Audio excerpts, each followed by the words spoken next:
It's Dan and Dago. And what's all this nonsense, this manure about all this summer vacation talk? What are we doing? I know it's not coming from my quarterback, the son of Odin, the god of lightning, Justin Herbert himself. He needs football. He loves it, and that's why he's the best. I would not take anyone over him. But I know this vacation talk is coming from one man, the usual suspect, Herbert. He wants to get away, but nope, not so fast, my boy. There's one more episode of Compas on the Beat before your little precious vacation can start. And it's a damn good episode of Compas on the Beat. We have the legend himself, our number one compa, Sir Eric Williams, joining us on the show. Oh, scratch that. On the program, he's now covering the NFL with Fox Sports. Sir Eric will break down the NFC West and discuss a little Chargers with us, the team he formerly covered for many years. Eric will also get into his trips to Alabama and how it's going with the USFL. But first, a weekly reminder to subscribe to Compas on the Beat. It is our goal to get to 1,000 YouTube subscribers by week 1 of the NFL season. Also, make sure to subscribe to our audio version on Spotify, Apple, and Google Podcasts. I know there's days you don't want to look at that face, at that Stooge's face, and that Stooge's Humberto! And don't forget to follow us on Instagram at Compas on the Beat. We got some good stuff. We'll put up some up there. Also, if you're looking to advertise on Compas on the Beat before the NFL season, make sure to send us an email at compasonthebeat@gmail.com for all business inquiries. You already know. Dan and Dago is the best promo reader in the game because everyone else is a 2 and I'm the 1. Woo! Okay, now it's time to get to the best damn podcast in the universe. From San Diego, California, play the music, Nando!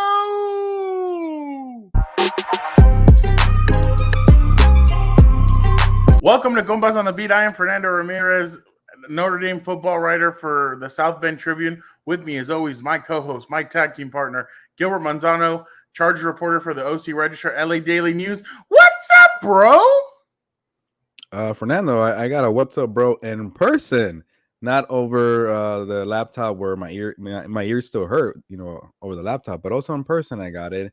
I saw you for Chargers mandatory minicamp on Wednesday, and usually we have these podcasts come out on Wednesdays, but I was like, you know what? I'm gonna see Fernando in person on Wednesday, so we're gonna put it on hold for a day and release it the next day. So good to see you again after a little reunion yesterday. Yeah, exactly. And what was funny is that I was sitting there with Lindsay Theory, who just joined the Chargers beat from ESPN, and it was funny because she's like, Fernando, as soon as I got here, I'm like, oh, where's Fernando? Like, I want to chat with him. And she's like, oh, Josh told me that you got a job at Notre Dame. I'm like, oh yeah, I did. She's like, well, happy for you, but unfortunate for the beat because you were always so nice. I'm like, oh, I appreciate that. And then obviously I'm sitting there talking to her like a little kid, waiting to like a little kid on the first day of school, waiting to see when my buddy's going to come in. I see Jeff. I'm like, what's up, Jeff? Jeff with a big old smile and everything says hi to me. Then I see my bro walk in. I'm like, what's up, bro? From the other side of the room. And everybody just kind of looks at me and everything. So it was pretty. You're leaving out the details. You wanted a very loving embrace, but then somebody was talking to me at work and I had to tell them something. I'm like, hold on, Fernando. Yeah, exactly. Yeah. And then you were over it, and I get closer to you, and you were just on your chair sitting down. You wouldn't even get up. I'm like, what the hell, Fernando? Yeah, I know. That was you wasted your what's up, bro, when I was already 20 feet away from you. Exactly. Yeah. So I mean, it's been really fun to be back. I mean, last week I was at the Chargers golf tournament, and I was able to check that out. I got to chat with a couple of players, and I got one player kept on sidestepping me a lot. So, but other players were really cool. I last week I wrote a piece on Drew Tranquil and Alohi Gilman. They both So obviously it's a new era of Notre Dame football after Brian Kelly was there for a little over a decade. Marcus Freeman is now the head coach, and he seems like he really is all about embracing the next generation, but embracing also the old generations that come back, even if you weren't under him, even if it's like the older generations. And so Drew Tranquil told me, he's like, oh, you know what? Marcus recruited me when I was at Purdue. I'm like, really? When he was at Purdue, he was a linebackers coach, and he's like, dude, come and play for me. And I saved his number, and I was like, you know what? I'm gonna text him. He texts him, and Marcus texts him back, and he's like, hey, I'm gonna call you. They had a conversation. Alohi said that he went to the pro day, and that there he talked to Marcus for a while, and that they really feel like Notre Dame's in a good position for the future. And then also I went to Rams camp with our special guest Eric Williams, Dan and Dago. Eric and I got in Dan and Dago's car, and we drove 7 hours basically to only be at Rams camp for about an hour. So definitely a very interesting couple of days to say the least. Yeah, you managed to combine both worlds, the Yeah. NFL and Notre Dame together. I don't know why, Fernando, because if I'm on the West Coast on vacation, I wouldn't work. But that's you. You like to combine everything, and I know you wanted to see people and reunite. So it was good to see your face and people asking where you been. You know, some people didn't even know you left, and they're like, hey, something's Yeah. missing here, and they're like, oh, Fernando hasn't been here. So Yeah. it was good to see you for a day, and you got to check out the Chargers practice too. So that was cool, like old times. Yeah, no, and you know what was awesome about it is that we're standing there, and Chargers general manager Tom Telesco just like he says, "Hey," and then I like look over. He says, "The world is now complete." Now I just start laughing, and he's like, "Fernando's back," and he shakes my hand and everything, and just a really good. It's so great to Chargers PR. Even some of the players came up and they were like, "Hey, it's great to see you," and Joey Bosa came up and Justin Herbert and some other guys, and it was really nice to chat with some of the guys just because I mean it had been a while since obviously I had seen him, and really for Tom to come out of his way because usually for Tom to come out of his way because he was heading to practice and he just looked over to the media and he saw me and he like walked over and started chatting with me and that was and I told him I'm like, hey Tom, Michael Mayer, tight end from Notre Dame. I'm like, that's a guy to look out for. He's like, really? I'm like, I was like, he's built like Hunter Henry, plays like has the passion like Gronk. I'm like, he is just that kid's gonna be a superstar in the league. And so that was a pretty funny pretty You're only doing that because you want the Chargers to draft this Notre Dame tight end so you can come next year and do a yeah. story on him. That's what Why you're not? thinking. Yeah, why not? I mean, it helps me. So I definitely if it's gonna help me come back, I definitely will do it. So it was just a really good time and to see the team. Man, this team has really changed from last year and all the new additions and Khalil Mack, JC Jackson. You see some of these guys and you're like, oh wow. So definitely definitely a good experience to see the team this year. Yeah, that was kind of my thing for the mandatory minicamp, but just seeing, we got to see more. We've seen the pieces because of an OTA, there was a good attendance, so the team was fully there. But now it's like, oh, we're seeing 7-on-7, we're seeing some formations, we're seeing some walkthroughs, some drills, and they're all together. And I'm like, whoa, this is really a brand new team, and it looks to be a good team, Fernando. So I think for me, the first day, you weren't there for the Tuesday, but there were some walkthroughs that they were doing as team, and you see Khalil Mack on I think it was on the right my right side, I guess, and Joey Bosa on the left side, just standing on that stance. And Khalil rushes over to Justin Herbert. I'm like, you can't touch him, but just to kind of see that glimpse, I'm like, oh, this is a real duel in person. Khalil Mack's with the Chargers, so. But then I started thinking, like, so many new guys out here. How are they gonna make these pieces click on defense so fast? They got the Raiders out the gates. They got the Chiefs in week 2, so that's gonna be the challenge. But And on a hey, short week. and a short week for Thursday night. But for the most part, they looked apart, and it was kind of pretty fascinating to see it unfold with so many pieces. Yeah, I mean, the Chargers would wait until I'm gone for them to get some of these pieces. Now, I'm just kidding, but definitely the team just has a different feel to them. It felt like at cornerback they really because last year they just didn't have any depth when Michael Davis and and Asante Samuel went down. They just didn't have any cornerback depth, and now they have some. And obviously, I think they drafted 2 corners in the draft. They obviously added J.C. Jackson, Bryce Callahan. They have Michael Davis. They have Asante Samuel Jr.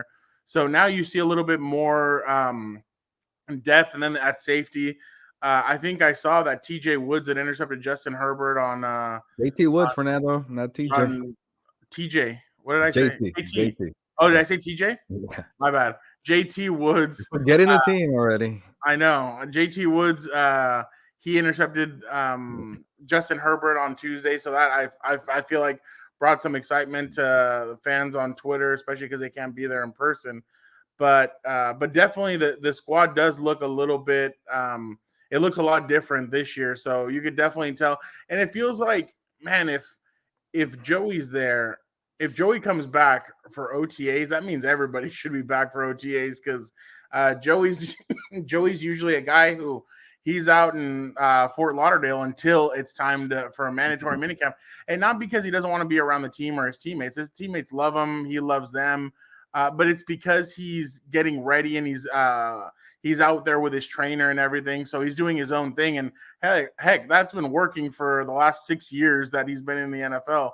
So I'm sure the Chargers are always fine with it. But he came back a lot earlier because he wanted to meet Khalil, and obviously special surprise for him, Gift Smith becomes the outside or the edge rusher coach. So I'm sure that Joey, after 5 years of being with him, loved the fact that Gift Smith is now his positional coach again. Yeah, it's voluntary workouts for a reason, and for Gift Smith to call not Justin Joey Bosa to, hey, come on, a little earlier this year, just get over here, get on the plane, leave Fort Lauderdale and the nice mansion you have over there, and come to Costa Mesa. And He invited us, by the way. Don't forget. That's why I keep bringing up the house, man. But Gift Smith has been around the team for a very long time. And maybe he has never been as pushy, but this year he was for a reason, because it feels like they have something special going. And that's what everybody's saying. I still think they have a lot of moving parts to kind of figure out, but to be there early, and I don't like to get on people for missing voluntary workouts. Voluntary for a reason. But when you're there early to build chemistry and get that phase out of the way before training camp, it never hurts. So you could tell this team is really clicking, and it was just fascinating to hear Joey Bosa speak about Khalil Mack. Khalil Mack is not as talkative, so he won't give you too much. Like when he starts going, Khalil, he's like, obviously I can't go into too much detail, so I'll stop there.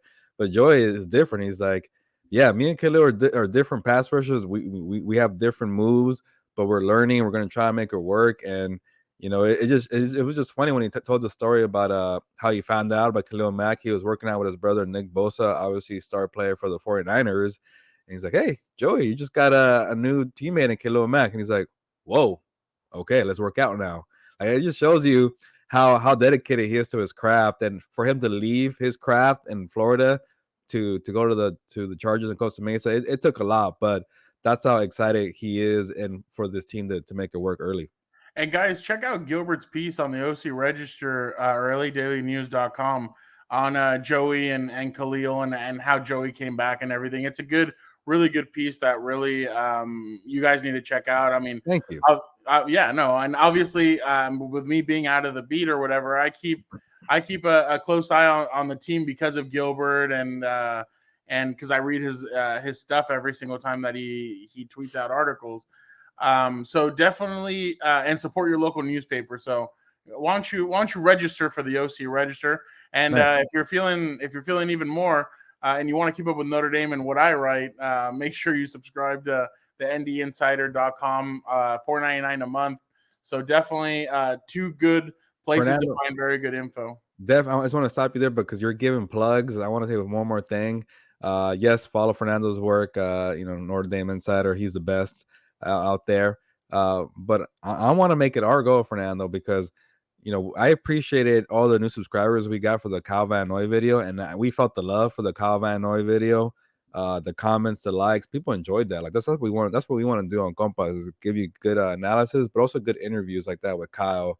But 204 people liked the video. One person disliked it. Oh, okay. I didn't even notice that. I'm like, okay. I was like, I wish I could Stone Cold Stunner you. But think about it. He at least, or they They Yeah, watch, they and watched that's it. what we like.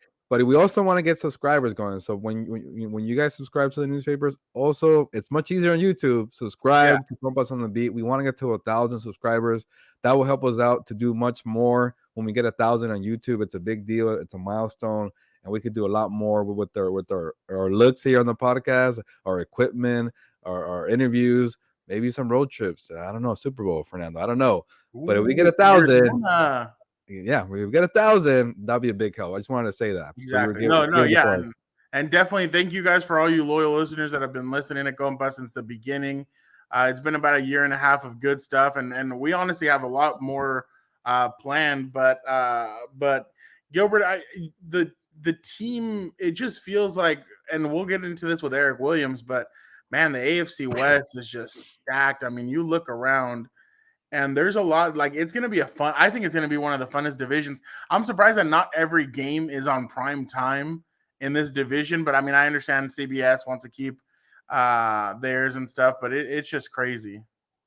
Yeah, that's why I'm glad we have Eric on to kind of break it down. I know he's doing NFC West with Fox, and he's doing the USFL with Fox as well. But he's also, been around Chargers camps. He keeps an eye on the entire NFL, and he was covering the entire NFL for most of for the off season. So it's curious, and I want to get his thoughts because I don't know, man. People are really liking the Chargers, and I'm still a little hesitant, as I keep saying on this show. And there's some things that I'm worried about on this team, but they look good on paper. I think they'll be good. But I want to get another point of view from Eric, especially in the division with the Chiefs. Like, some people say the Chiefs are going to fall off with Tyreek Hill. Some people say they're not, and I'm like, okay, what does Eric think? So that's why we have guys, compa Eric, to jump on it, and I kind of we get to pick his brain. Yeah, no, and I mean, your questions are valid, especially because, and I mean, Fernando's been riding this train for a while now, where I've said, hey, like, the speed, the lack of, you're lacking speed on offense, and I know Jalen Guyton's a guy, but man, you need a Got a little. shout out from Brandon Staley, Fernando. I thought about you. Oh, really? When Lindsay asked him who has stood out in camp, he said Jalen Oh Guyton, yeah, Jalen Guyton. Nazir Adderley. Two people who are going to be very And, critical to this team this year. and honestly, Jalen had a good catch yesterday when we were at when we were in training camp, a diving touchdown catch, and it was pretty good. It was a good throw and a great catch. And I think it was Chase Daniel through Yeah. through it. And then I remember Jalen took off his helmet and he started like barking at the defense. I'm like, Jalen, I hope you know, like, in a regular game, that's a 15-yard penalty. So, but hey, it was a good catch, and who knows, maybe Jalen does come into his own and he gets even better this year. But it's just, you just need a little bit more speed, but the Chargers have a talented group at receiver with Josh Palmer really came into his own a little bit towards the end of the season. Mike Williams is Mike Williams. Keenan Allen is Keenan Allen. So definitely it's going to be an interesting group. But before we get to the interview with Eric, I've never seen, like, in years past, and I remember we saw it with Anthony Lynn, and I've seen some weird stuff that they do with Mike McCoy to not have that third, because minicamp used to be 3 days. For some teams, it is still 3 days. Yeah. For the Chargers, they used to do 2 days, and then on the third day, on the second day, they would make them like offensive linemen catch punts, or like they would do something wacky to see if they can, or hey, who can kick a field goal. And I remember a couple of years ago, our compa Eric Weddle, he kicked like a 45-yarder to not get to get that third minicamp taken out. I've seen offensive linemen do it, but it's just it was interesting to see yesterday all the different events that the Chargers put on. They had Corey Linsley like throw a pass onto a moving cart. the moving cart. Brady Fayoko with the golf swing. Yeah, Matt and then Filer the last too. one was who were the best catchers on, and the ball was going how fast? Like 80 miles per hour. Yeah. And I'll say this, Fernando, you know who really stood out to me and impressed me? And wide receivers don't count. They catch the ball. I know it was a faster ball. But Asante Samuel, man, he was catching everything thrown his way. I'm like, whoa, like, that's why he's a ball hawk. Hey, Drew Tranquil actually made some killer catches too. I was like watching him.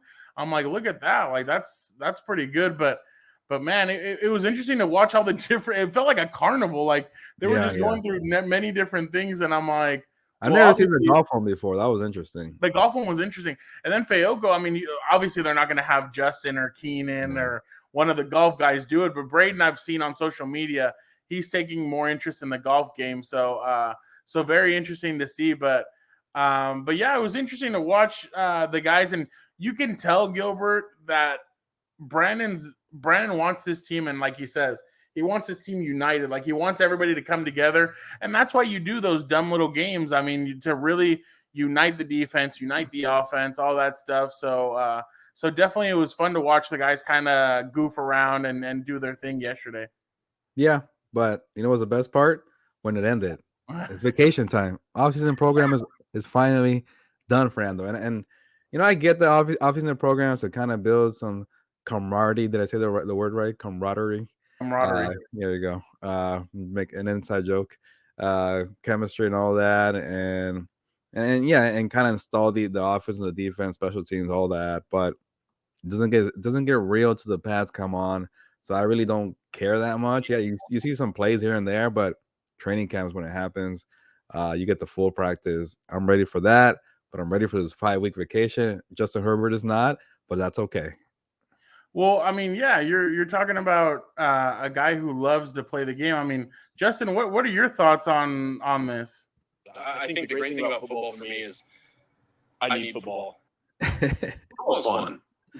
You see that? That was He perfect. needs football. He doesn't want to break. Yeah. And you're the complete opposite. You need that. You want that break. That's why I'm not a quarterback.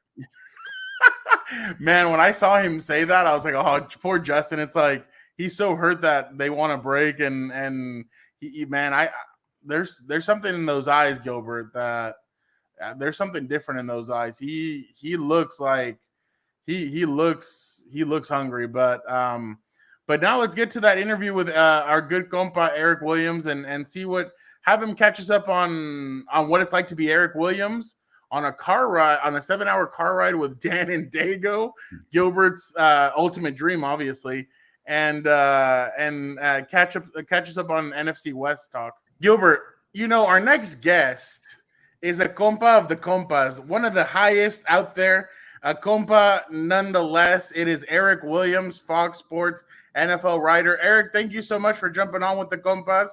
We appreciate you coming on, and because you're now Mr. San Diego, you are a compa, so I hope you know that. Mr. San Diego, man, I don't know about that. I still feel like I'm a visitor, even though it's been almost a decade. I mean, I'm still repping the 253 in Tacoma, but I'll take being a part-time San Diego resident. What about Mr. Alabama, Birmingham? Eric, you've been there a lot lately. I have been down in Birmingham a bunch. I've been getting my time down, getting some Southern hospitality there in Birmingham. Enjoying my time down there. It's been fun watching the USFL and getting an up close look at those players down there, and hopefully some of those guys that will be joining some NFL rosters. You going like every week, or how's it work for you covering the USFL? So we have a couple different guys covering it. RJ Young, our college football writer, has been the main guy that's been down there. And so I've been kind of going down there and giving him some time off. I'll be heading down there this weekend again. So this will be my 5th week down there. And then I believe RJ is going to go to Canton and cover the playoff games. Gilbert, it's called frequent flyer miles. You just rack them up, rack them up, rack them up. That's what Eric's doing right now. But Eric, we saw it a couple of years ago with the XFL. The Chargers took a chance on Donald Parham, Storm Norton. Do you feel like there's going to be some guys that can come out of here and maybe join NFL rosters for training camp and maybe potentially make a 53-man roster? Yeah, I feel like for sure there's going to be a handful of guys that are going to get opportunities. I think Case Cookus, who's playing for the Philadelphia Stars out of Northern Arizona, he's a guy that's looked the part. I think will get a chance to be a training camp quarterback arm. Keontae, I'm blanking on his last name, for the New Jersey Generals, has really been the fastest player in that league. Kind of reminds you of Tyreek Hill with his ability to create explosive plays. And then there's a running back for the Generals as well. Victor, again, senior moment. I apologize. Kind of a bowling ball of a running back, is one of the top runners. A number of defensive guys that I think could contribute on NFL rosters as well. So yeah, I think when you watch the play, I don't know how much you guys have watched. It's kind of like a fourth preseason game, I guess third preseason game now because they're only playing 3. Yeah. Guys that you see that have opportunities to make back ends of rosters is what you'll see in that league. It's been pretty entertaining. I think it's been good football. Eric, do you feel like there should be kind of, maybe this could help with this and the XFL? Do you feel like these could be minor league systems in a sense for the NFL, for them to be able to pick up a couple of players here and there, and if they see talent, do you feel like that could help the NFL kind of weed out the maybe players that they need? I definitely think it can serve as a minor league system for the league. You had NFL Europe, 20 or 30 years ago. I think the issue with the NFL is they don't necessarily want to put the money into having a minor league system.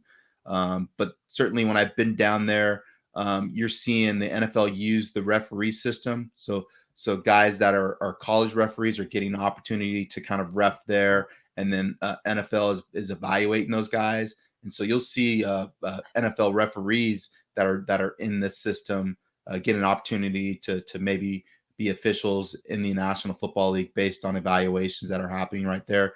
So certainly NFL is paying close attention to it. Moose Johnson is the person that's running the USFL. Obviously, people are familiar with him playing with the Dallas Cowboys. And so, he's talking to league members about what they want to see in the league. One of the things that's been interesting is instead of, doing the onside kicks, they have the opportunity to run this 4th and 12 play from the 33-yard line. And if they convert that play, then they get to keep the ball. And we actually saw a team convert that play a couple weeks ago. And so just kind of innovative things like that, where you get a chance to kind of, see what it looks like and evaluate it, and then see if it's something that could potentially work in the NFL. So, yeah, I think they're going to continue to work closely with the NFL. And like you said, the XFL is going to come on next year, and then you'll see these competing spring leagues. And I'm interested to see how that's going to shake out kind of moving forward. Eric, if you smell what The Rock is cooking. That's right. 2.0, right? Yeah, we're gonna see The Rock involved with that. 3.0. Remember, Vince McMahon had started the XFL back in the early 2000s, and they started a couple of years ago. Then COVID hit. So this is XFL 3.0. If you get an exclusive with The Rock, Eric, we're gonna be jealous of Fernando and I. So we're looking out for that. But also that fourth down rule, I was kind of hoping the NFL were incorporated this year or last year. I think it was part of one of the new rules on the agenda, right? But it didn't pass. Yeah, I think you're right. I don't think it got through the NFL competition committee, but now that they've kind of seen it in action, maybe they'll take another look at it. I like it. I mean, I think anytime that you can kind of create opportunities to have more exciting plays and more offense, I think it's a good thing. And I like the fact that it's an actual play, that you have to kind of think about and scheme for both on offense and defense. And I think it's an exciting opportunity to kind of create more offense at the end of the game, where teams are trying to run 4-minute offense and kind of grind out the clock and those kind of things. If you're able to score and able to get the ball back, it gives you kind of another opportunity to stay in the game. So Andy Reid, the Bills, and the Chargers, who would go for it more on 4th down out of those 3 teams? I'm going to go with Staley on that based on what happened last year. Anytime you go for 4th down on your own 18-yard line, I think you're willing to take a little bit of risk. I would say the same thing, Eric. It would be Brandon Staley passing the onside and going on the 4th down every single time. But Eric, I'm curious about you. How's life been? And you're with Fox Sports now. You're not just covering the USFL. You're covering the NFL. You're all football. You're Mr. Football. You covered the Chargers for a very long time. You met Fernando through that, through the beat. I met you that way too. But how's life for you and working for Fox Sports? Yeah, thanks for asking, Gil. It's been really fun. It's been a great opportunity. Like you said, I covered the Chargers for 7 years. Before that, I covered the Seahawks for 6 years. I've covered the NFL for over a decade. This is the first time that I've had an opportunity to just kind of cover the league at large and write about big picture stories that are happening. So I appreciate Fox Sports for allowing me to do that. My role is going to change a little bit for the upcoming season. I'm going to be focusing on the NFC West, and we're going to start having kind of this division blog things that ESPN used to do. So that announcement is forthcoming. Hopefully I'll get a chance to continue to do, larger big picture stories as well as doing that. But again, I'm just grateful to have the opportunity to write kind of larger trend stories and what's happening in the league and continue to kind of find those different stories that aren't being covered nationally. Eric, you speak about the NFC West, and man, I feel like both the AFC and the NFC West are going to be slugfest. Just talk a little bit about the NFC West actually, no, Seattle, Russell Wilson's now gone. Just the changes in that division. Kyler Murray is obviously still there. Matthew Stafford and the Rams. Just, can you talk a little bit about the division and kind of what do you expect out of this division? Well, I think anytime you talk about the NFC West, you have to start with the defending Super Bowl champs and what's happening with the Rams. Obviously, they're able to get their frontline players signed. Getting Aaron Donald signed to a long-term agreement, I think, was important for them and probably at the top of their list. So they're able to get that done. You get Matthew Stafford extended, so you have your Super Bowl winning quarterback. 34 years old, still at the top of his game, playing well. And then Cooper Kupp. You saw what was happening with the receiver salaries. Just skyrocketing to get a guy that won the Triple Crown last year, had a historic season, get him extended. I think that's a big deal. So you have your three frontline guys there. Obviously they lost some guys. Losing Von Miller is going to hurt them in terms of their pass rush, but they get Bobby Wagner, which gives them some defensive leadership.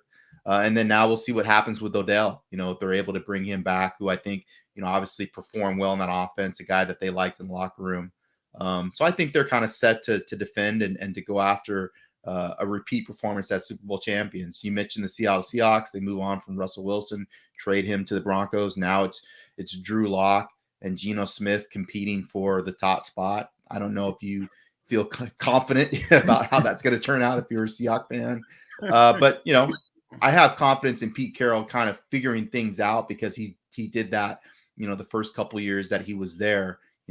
Back then it was Tavares Jackson and Clipboard Jesus, Charlie Whitehurst kind of fighting it out. So we'll see what emerges. I know they'll be good defensively though. I think Pete will figure that part out, and I expect them to be competitive. Kyler Murray. I think Arizona Cardinals are going to have to get his contract situation settled before they go into training camp so that he's comfortable. They're going to be without D-Hop for the first 6 weeks of the regular season because of that suspension. So you're interested to see what's going to happen in that offense. I think you're going to really see James Conner kind of emerge and maybe look for them to lean on the running game a little bit more to help out Murray. And then I'm missing a team here. Obviously, the San Francisco 49ers. So, who I think Shanahan might be the best coach out of the four. And that's saying a lot. Sean McVay and Pete Carroll both have, Super Bowls on their resume. But I have a lot of respect for Shanahan and what he can do with a coaching staff. Being able to go to a Super Bowl and to an NFC Championship game with Garoppolo as your quarterback says something about you as a coach. Obviously, they're moving on from Garoppolo. They don't want to pay him the money. They, spent a lot of draft capital to bring Trey Lance in. Deebo Samuel, they got to figure that out, right? I mean, he's the best player offensively on that team. So he needs to be happy. In order to be happy, you're going to have to pay him. We already talked about the salaries in terms of receiver. But I expect that team to be in contention along with the Rams and the Cardinals for the NFC West crown. If they get good quarterback play, they're able to sound Deebo because of what they can do defensively. Eric, I'm just curious about the big contracts for the Rams. Aaron Donald. I guess a two-part question. Aaron Donald, did you think he was seriously going to consider retirement? Was it kind of leverage play for money, which he deserved because I guess if you're not talking about quarterbacks, he's the best player in the NFL, or maybe even overall, but quarterbacks. Cooper Kupp, he didn't get paid like the best wide receiver, but he plays like it, and I feel like maybe he's a little underrated. Like that Super Bowl game-winning drive when everybody got hurt, and it was just Stafford a Kupp. I'm like, man, this guy's really good. So I guess the first part was like, was Aaron ever going to seriously retire? And two, I guess how underrated is Cooper Kupp, or do you think he gets his due with that contract? Okay, well, let's talk about Aaron first. I mean, I think there was a possibility that he was going to retire based on just wanting to spend more time with his family and knowing how much it takes to kind of get ready for a season and how much time he puts into it. Did I think that was realistic? No, I think he always wanted to come back. He's still playing at the top of his game. He still has more that he wants to accomplish, even though he's kind of done everything from a personal perspective, in terms of the position, everything that he's done. But the fact that you can go back and be back-to-back champions, I think that was reason enough for him to come back, along with making $30 million a year. I think that's a pretty good reason. And then, Aaron, I mean, what's he going to do? I mean, this guy just, every time you look at his social media stuff, he's working out. I mean, I imagine that's going to be continue to be a lifestyle thing that he's going to do. But, if you're working out and doing all that stuff, why not go out there and be able to wreck people legally and get paid for it? I would do that as long as I could do it. I mean, he's in LA. He can become a movie star. Well, I mean, he can do that too. I don't know if he has the kind of personality to do that, but certainly you're right. That maybe go do WWE. You mentioned The Rock. Maybe he'd be a person that would do that. But I think for right now, I don't know if he's going to get paid that kind of money to do those kind of things. And I do think that he still has some things that he wants to check off. And so Aaron is going to continue to play, while they're paying him that kind of money. You mentioned Cooper Kupp. I think he's still kind of underrated, which is pretty wild to say based on the kind of year that he had last year. He's obviously not making top of the line money in terms of Tyreek or Devontae. But he's in the range. He's in the ballpark of what those guys are making. And I think that's all he wanted, to kind of be acknowledged as one of the top, playmakers in the NFL. And I think the contract extension, they were able to get that accomplished. Eric, when it comes to the first Monday Night Football game, and ESPN knows what they were doing when they wanted this game, Russell Wilson returns to Seattle. Mm-hmm. Do you think he's going to get do you think it's going to be a warm welcoming, or do you think there could be potentially be some boo birds? Seattle, having, I'm from that area, it's a little bit passive aggressive. I will say that. So I expect it to be mixed. I think people, look, they don't win a Super Bowl without Russell. I mean, you have to acknowledge that. Legion of Boom, obviously, Marshawn Lynch, those were kind of the two driving forces. But Russell being there as their quarterback, making plays in critical moments, was just as important. So I think people will acknowledge that part of it. It was the franchise's first Super Bowl victory. He was an important part of that. So there'll be claps. But the way that he left, and wanting to get out of there, I think there'll be boos as well, because people are probably a little bit frustrated and upset that he's not still on the roster, and then looking like he wanted to leave. He wanted out of there, wanted to leave Seattle and go somewhere different. I think, there's a little bit of frustration from the fan base too. So that's why I'm saying I think it'll be mixed. But I mean, in terms of ESPN getting that game and, the drama that's going to come out of that, and all the shots of, is Russell going to go and shake Pete Carroll's hand, and what's that going to look like? And, like you said, are people going to boo him once the game starts? Is he going to take any hits, from the defense that's want to get after him? I think it's a great game for ESPN to start the season. So you think half of the fans are going to listen to Drake before the game? You had to bring up Drake. Maybe. Yeah, they might be on that Drake a little bit, Fernando. They might be a little softened up to kind of welcome Russell back with open arms. But I think maybe people will be listening to some harder stuff too. Let me give you mine. All right, here we go. Broncos country. Let's ride. Not a good one? Not a good one? No. That was pretty good. Have you Gil, you're not rolling with that? Give me another one. All right. Broncos country. Let's ride. That was pretty good. I think you can do a little better though. Maybe one more. Yeah. All right. Red leather, yellow leather. All right. Broncos country. Let's ride. That was doing like a southern accent thing. I don't know what you're doing, Fernando. That's what he does. It's a little Brian Kelly out there, a little Brian Kelly-ish model to it.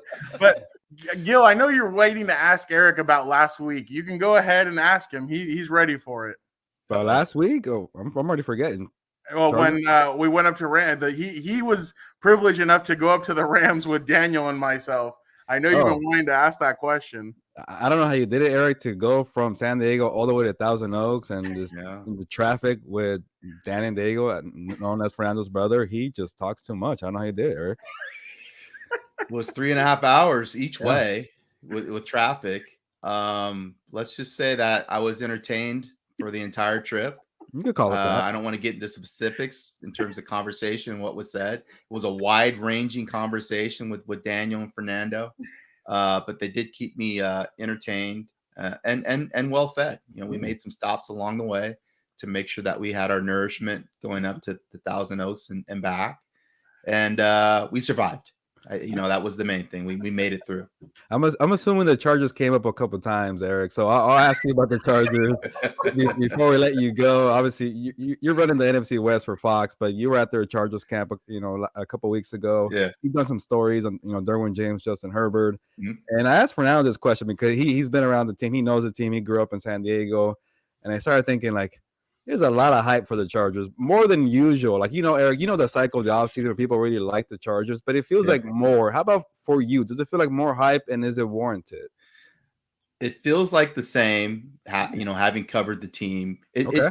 For whatever reason, nationally, the Chargers are always that kind of, trendy pick to win the Super Bowl. I don't know how many times nationally they've been picked. Oh, this is the year for the Chargers. This is the year for the Chargers. And so this season doesn't surprise me because I've seen it a lot in years past, particularly after the 2018 season when they had that run and they end up losing to the Patriots. I think everybody kind of felt, okay, Anthony Lynn's been there a couple years, Phillip Rivers, they have a good quarterback, they have great offensive pieces, they have Derwin James, Joey Bosa. This will be the year. Then obviously, it didn't happen. So I just feel like, Justin Herbert, one of the top teams or top quarterbacks in the league, based on what happened last year, just missing the playoffs because you do some weird stuff at the end of the game. So it doesn't surprise me, but again, I think you have to kind of objectively look at the team and Staley's in his second year, so he's still kind of learning how to be a head coach. You still have to be concerned about injuries. What's their depth like? Is it as good as people nationally believe it is? Are they going to be able to get out the field, defensively? I mean, defensively, let's be honest, they were bad last year defensively. I mean, they were not good. I think they were 29th in terms of points allowed. So obviously third down percentage struggled on third down. Obviously they brought a lot of pieces in. You talk about trading for Khalil Mack and signing the cornerback and making some moves in terms of the defensive line, Sebastian Joseph Day, Morgan Fox. That's going to help them in terms of improving their run defense. But you have to get all those pieces to come together in terms of chemistry. We're already hearing that Derwin had labor and surgery this offseason. That's concerning. Is Joey Bosa, Khalil Mack, are they going to stay healthy? That's important. And then like I said, the defensive chemistry has to come together. So that's a lot of things that need to happen for them to be successful. And oh, by the way, the AFC West might be the best division in football. Denver's going to be better. The Raiders are going to be better. And the Chiefs are going to be the Chiefs, even though they lost Tyreek. So that to me is just an uphill climb. They haven't won the AFC West since 2009. People forget that. Like that's a long time to not have won the division. And usually in order to go to the Super Bowl, you have to win your division. And are they going to be able to beat the Chiefs? Like, we'll see. Well, yeah, no, long pause. You kept the real, Eric. I'll just say that. But go ahead, Fernando. I mean, I don't want to be a downer. I just, No. And I think we have to be honest. No. And we've been around it for years, and we know how that goes. Remember the 2013 year, McCoy's first year, they go to Denver. Yeah. They basically, they were down 21-0, but then they were able to make it into a game at the end. Mm-hmm. And people thought, the next year they're going to be even better. And they actually got worse. Right. They got lucky in a couple of those games in 14, but then after that, it was kind of going a little downhill. But I know exactly what you're saying about the hype and about how everything goes. So I completely understand. But I will say this, Fernando, like they do legitimately have a top 5 quarterback in the NFL. Like Justin Herbert is the truth. And I think whenever you have a guy like that, he could he could fix a lot of mistakes based on his play.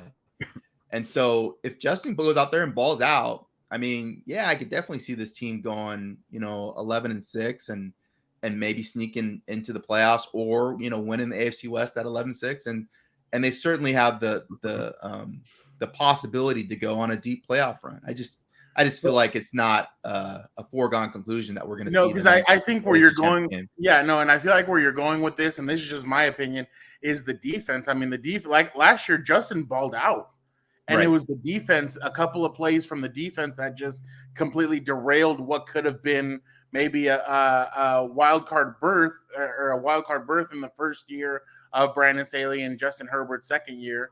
Mm-hmm. So I feel like I know, and there's just a couple of plays where it's like, hey, is Khalil, J.C. Jackson, some of these guys going to be enough to fix those and Right. potentially have because of the division that they're in, I don't think they're going to have a top 5 statistically defense. I think there's going to be a lot of passing, a lot of all this. I think there's going to be, but can you be good enough to get up to the double-digit wins? That's the question about Brandon Staley's defense, in my opinion. What do you think, Gil? You're around the team every day. Are you buying it? I'm kind of with you. I'm glad I asked you the question because there's a lot of hype. Like maybe I'm getting kind of like brainwashed. People are saying it's like it's a lot of hype. I'm like, well, I'm trying to figure out. I can't figure out if it's more than usual. But you're right. After that 2018 year, there was a lot of hype. But for some reason, I think because Khalil Mack is here, it feels like a little more. And I'm like, I don't get the Super Bowl hype. I get the whole playoff hype, and I definitely believe in the Justin Herbert hype. Mm-hmm. But like you mentioned, Eric, and not just on defense, like. Yeah, there's a lot of moving parts, and you got to figure that out quickly. And I asked Brandon Staley yesterday, like, this is a challenge right here. And he's like, well, you have guys like Derwin and Joey Bosa helping out. He has guys who are familiar with the system. A lot of guys from the Rams, as you know, Eric, guys from the Bears, guys from the Broncos. But even on offense, I'm worried about the right tackle spot. You're going to go another year with Storm Norton and Trey Pipkins. I'm worried about the number 2 running back. And Austin Eckler is going to hold up for another year with that many carries.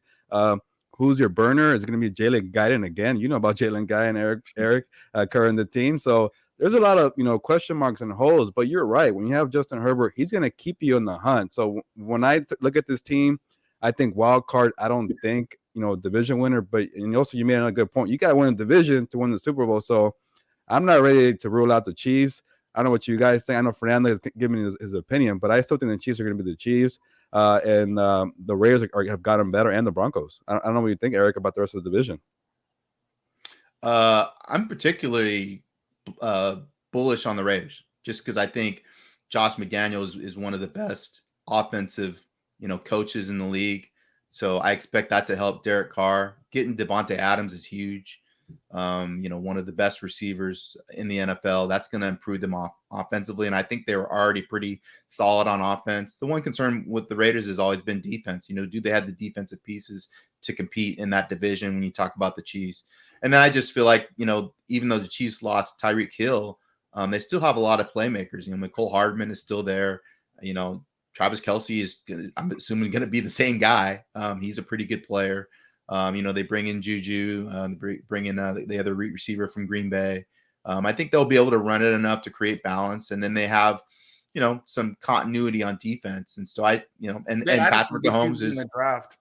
Yep. Got some good pieces in the draft. And Patrick Mahomes is still one of the best quarterbacks in the NFL, and he's still in his prime. And he always figures out ways to make plays in critical stretches of the game. So well, according to Tyreek Hill, 2-0 over Patrick Mahomes. So hey, Tyreek Hill has 30 million reasons a year to say that, and so he's got to back up his quarterback, and I get it because Tua's been taking some flack in social media because of the underthrown ball, that they posted on social media. So yeah, I feel like it's going to be one of the most entertaining divisions in the league. But I still feel like you can't count out the Chiefs because nobody's beat them yet. What do you think? Real quick, just before we let you go, the Broncos, I feel like their offensive line to me is the big question mark. And Russell's already had to deal with that in Seattle. And I feel like this could be Seattle 2.0 with because that offensive line, I just feel like it hasn't gotten better in the last few years, in my opinion. I think the offensive coordinator, the head coach, and Nathaniel Hackett will create plays that will better fit Russell's skill set. I think their playmakers offensively are better than Seattle's. When you look at Patrick Lewis and other people that they have at receiver, Javonte Williams, Melvin Gordon at running back, I think that's a pretty good 1-2 punch at running back.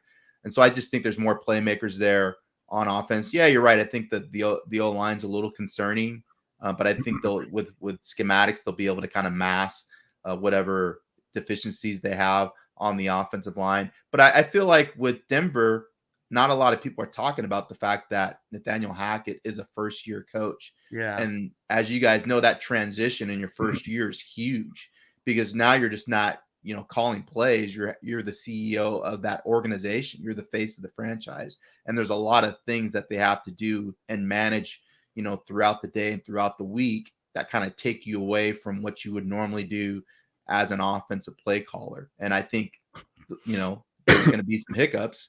And because of that, I feel like teams like the Chargers and the Chiefs are in a better situation.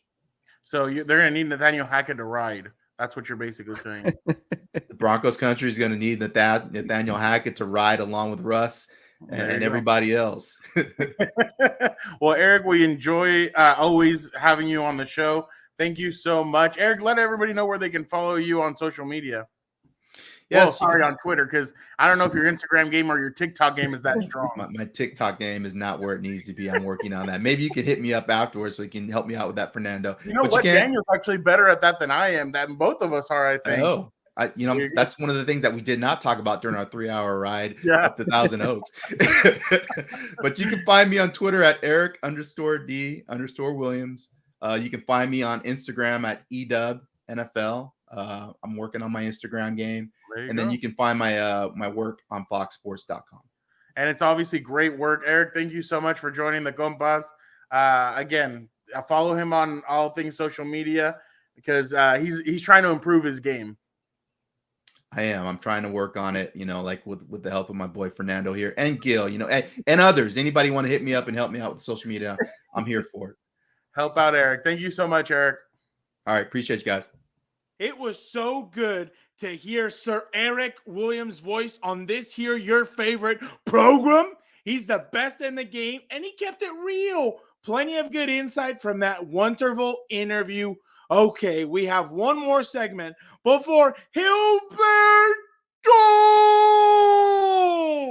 can go on his little precious vacation. What a slacker. That teacher from Back to the Future would have had a field day with Herbert. So let's make this una más a good one. Fernando has an important question. Who's your daddy? Sounds strange, but I know he'll explain soon.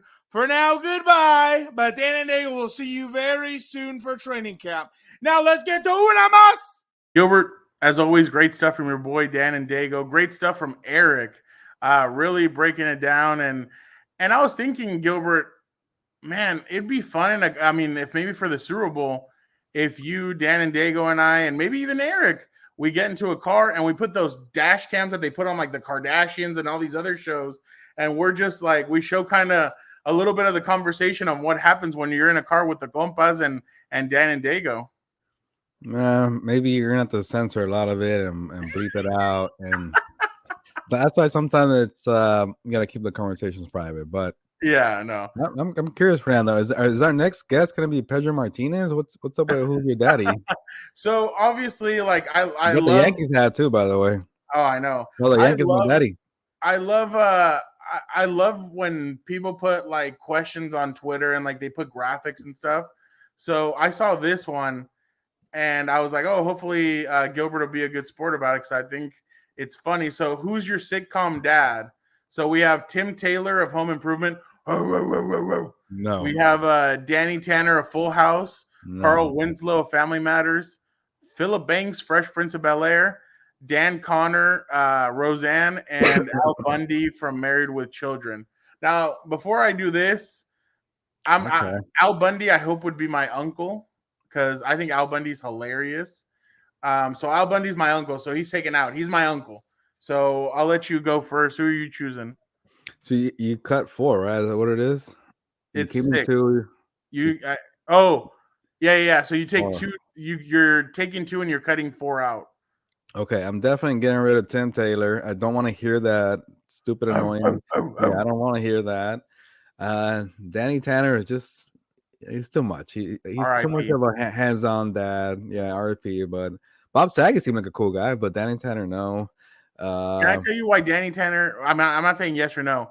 The fact that he admitted that he needed help.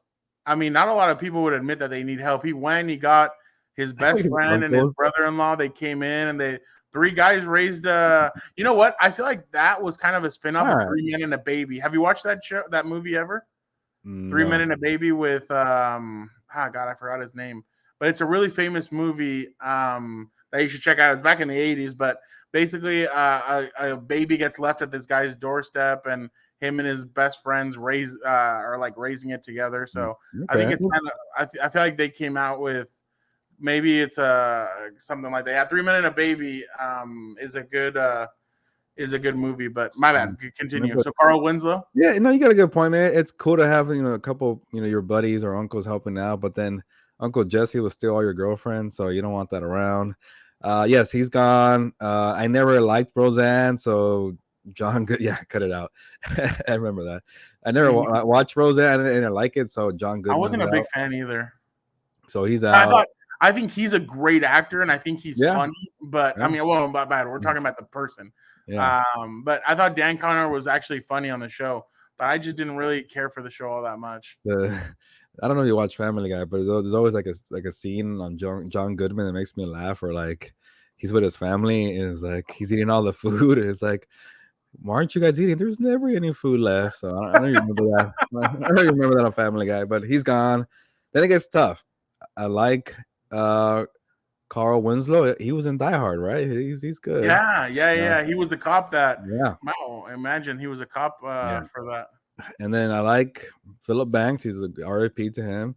And I definitely am a fan of Al Bundy. But it gets tough because do you want Al Bundy to be your dad? He's a little chaotic. So no, I need Al Bundy. He's just a cool guy. I want to hear the football stories. Go to crazy places. I'll just keep it at that. I like to follow him at the shoe store. So Al Bundy stays in. I almost cut him out. And it gets tough, but I will go with Philip Banks. He's a good father. He's stern when you need him to be. He lets you kind of learn from your mistakes. He's who you want as a father. And Al Bundy just a fun dude. So Al Bundy and Uncle Phil. Did you ever see the crossover between Family Matters and Fresh Prince? Do you remember that or no? There was an episode. So there's an end credit scene because I think they used to film it in the same they used to film Family Matters here and I think Fresh Prince over here or something. And a kid comes in and he tells Carl, "You look like the guy from you look like Uncle Phil from Fresh Prince," or no, you look like the guy from Fresh Prince or something like that. And he's like, "Yeah, right. That guy wishes." And you see Uncle Phil walk in and he's like, "Excuse me." And so it was just, and they start laughing. I've never seen that. It's hilarious. It's such a funny scene. By the way, Urkel, a big Chargers fan. Oh yeah, Steve Urkel, oh God, I forgot his name. I don't know his real name. Oh my God, I just blanked on his name. But definitely Jaleel White. Jaleel White is always at the Chargers games, and he's a good guy. I've talked to him once or twice, and trying to get him on Compas. We'll see if we're ever able to get him on Compas, but that's one of my hopes to try and get him on. I would go with Carl Winslow and Philip Banks. I just think both guys are but you know what? You actually took Philip Banks. So I'm going to go Carl Winslow and I'll go Danny Tanner. Right.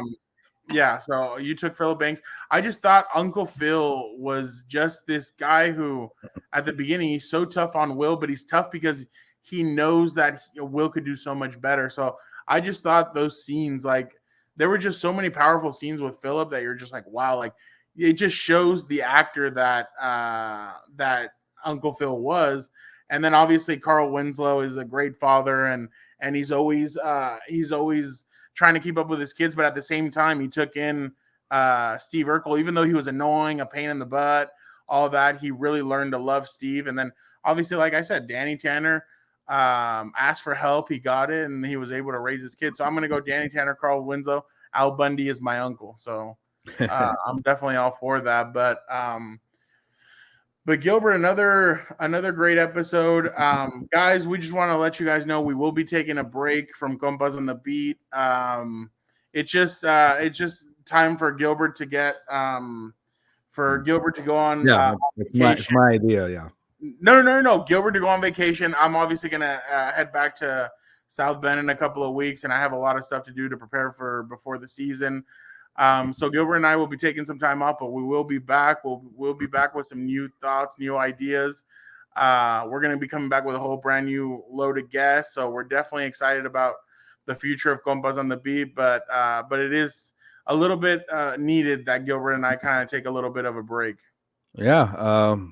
A month off, we'll come back around training camp time and get into all the football stuff. And like we always mention, though, we like football, but we also like other topics. So we'll see what we do with the show and maybe split it up. I know people like their football and they like their other topics to be different, but we'll make it work. And we saw that it worked last year with the Calvin. I know in an interview, that was awesome to see again, all the reaction, the feedback. So we'll take a month off, maybe get some new ideas going and recharge the batteries because football season is a grind.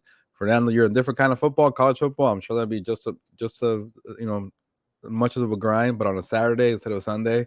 So we'll figure it out for the next month, and we'll get back to it soon. Yeah, no, definitely. And honestly, it's been so much fun to really during this part of the off season, because I mean, when we get back, it's going to be the start of the season. I know everybody thinks that the season starts in September, but it actually starts for us at the end of July when training camp breaks. So, or when they go back to training camp. But definitely a lot of fun coming up. Gilbert and I have a lot of great ideas. Even Dan and Dago also. We have some great ideas. We're brainstorming and we're definitely going to try and get some good stuff out there, especially because you guys deserve it. And again, like Gilbert said, subscribe to the channel. It definitely would help us out. We want to get to 1,000 subscribers before the season starts. And again, we thank you guys so much for hanging out with the Compas, chilling with the Compas, because we definitely appreciate all the love. Yeah, no, definitely 1,000. That's the goal. Let's make it happen, Fernando, and the Compas listeners. Yeah, no, thank you. But for the time being and for the next month, we appreciate you guys again. Thank you so much. But Gilbert, ¿sabes qué? Vámonos. Ya nos vamos, pues, vámonos.